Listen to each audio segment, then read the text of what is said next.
Doctor সাহেব, doctor সাহেব, তাথই আমার মেয়ে কেমন আছে?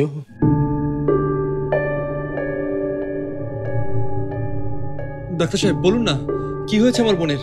ও ঠিক আছে তো? প্রচুর ব্লিডিং হয়, অনেক দুর্বল, আর পায়ে একটা মেজর ইনজুরি হয়েছে, সেটা থেকেই ব্লিডিংটা হয়েছে। আরও কিছু এক্সরে রিপোর্ট পাওয়া ছাড়া এখনই কিছু বলা সম্ভব হচ্ছে না। আমার মেয়েকে একটু দেখতে পারি? কিছুক্ষণ পর পোস্ট অপারেটিভে দেওয়া হবে, তখন দেখতে হবে। প্লিজ কিপ পেশেন্স, সব ঠিক আছে।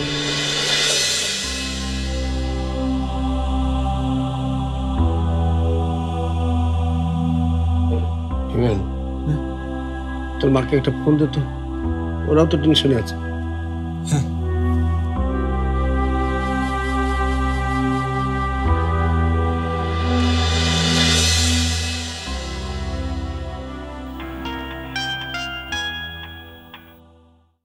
হিমেল, কি হয়েছে বাবা?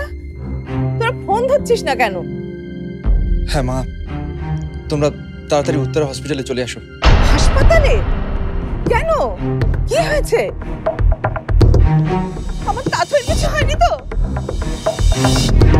তোমরা তাড়াতাড়ি চলে আসো। বাবা,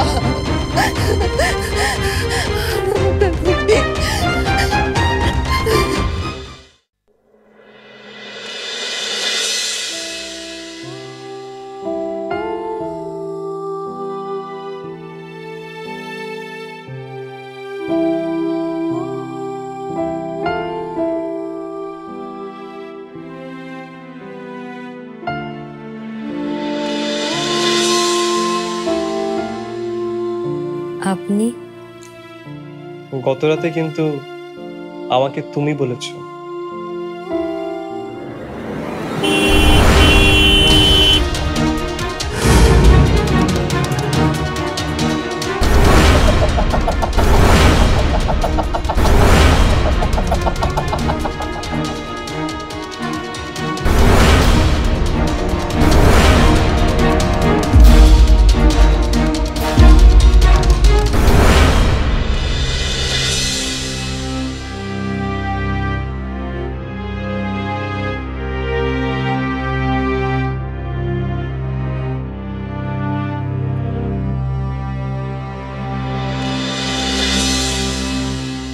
সত্যি করে বলেন তো আপনি কে?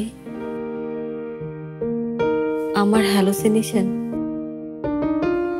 আপনাকে আমি কল্পনা করে নিয়েছি? কি হলো, চুপ করে আছেন কেন? বলেন, বলেন কেন আপনি আমাকে সবসময় বাঁচাতে আসেন?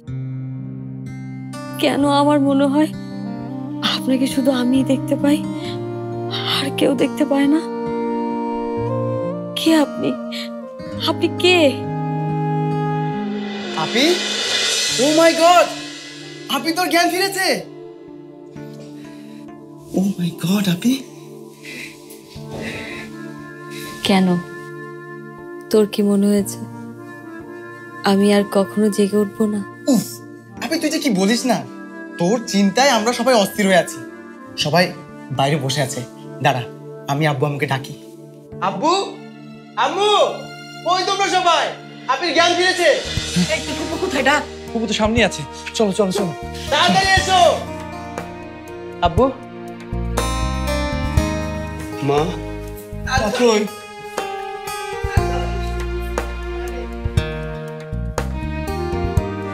আল্লাহ আমার রোগ কবুল করেছে, আমাদের মেয়েকে।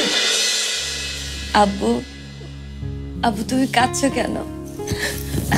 আরে আমার কিছু হয়নি তো, এই দেখো আমি তো একেবারে সুস্থ, আর কোনো চিন্তা নেই। যদি তোর একটা কিছু হয়ে যেত তাথই, কি হতো বলতো মা? কাঁদে না বড় বউ, সুস্থির হ। আল্লাহর রহমতে আমাদের মাইয়া ভালো হয়ে গেছে। আল্লাহর কাছে শুকরিয়া আদায় করো।